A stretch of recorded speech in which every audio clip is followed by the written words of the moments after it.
in this example, you're being asked to determine which molecule is the most reactive electrophile for an SN2 reaction. So remember, in an SN2 reaction, there's some sort of nucleophile attacking an electrophilic carbon while simultaneously kicking out a leaving group. So we have to evaluate, in this case, since we're looking at the substrates, we want to evaluate the sterics of the substrate, and we want to evaluate the leaving group and the leaving group's ability of each substrate.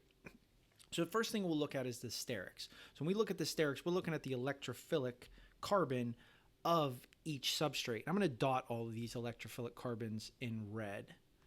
Okay, those are the ones directly bonded to the potential leaving group. So if we look at these, we can see that each of these red carbons only has one other carbon attached to it. Each of these are primary substrates. So they have no difference in their sterics. So sterics is not what's going to make these substrates have different reactivities in an SN2 reaction. But now let's look at the leaving group. So here we have iodine, here we have bromine, here we have chlorine, and here we have potentially fluorine.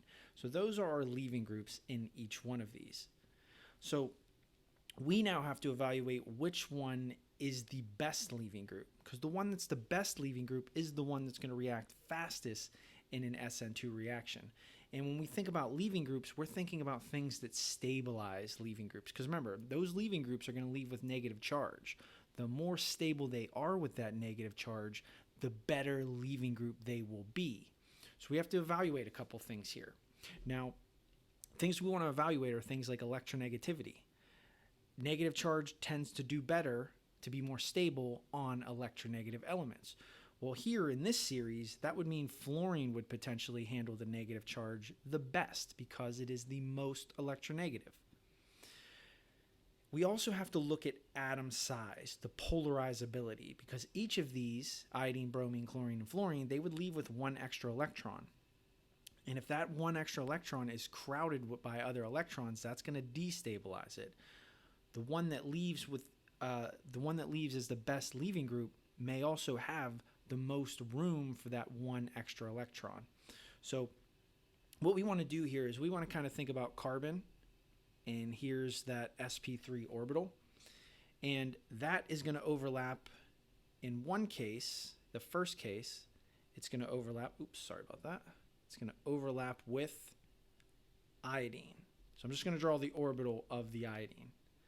I'm going to take that same carbon, draw it about the same size. In another group, it's going to overlap with the bromine. Here's another carbon, about the same size. In another situation, it's going to overlap with the chlorine. And in this scenario, it's going to overlap with the fluorine. So what I'm trying to illustrate here is that the longer the bond is, the weaker the bond is. The weaker the bond is, the better leaving group it can be. So here we can see that the carbon-iodine bond is a much longer bond and therefore a weaker bond. So potentially that could mean that iodine's our best leaving group. Well, if iodine leaves with that negative charge, let me erase this real quick. If iodine leaves with that negative charge,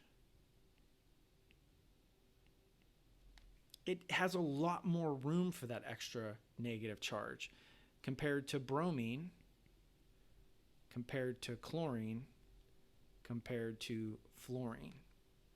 So even though fluorine handles the negative charge very well because it's more electronegative, it has the least amount of room for that extra electron. Fluorine is typically a bad leaving group. So in this series, chlorine, bromine, and iodine are the better leaving groups. Iodine is the best leaving group in this scenario because it is the most polarizable. It has the most amount of room, space for that extra electron. So if this is the best leaving group out of the series, that means this is the best substrate for that SN2 reaction.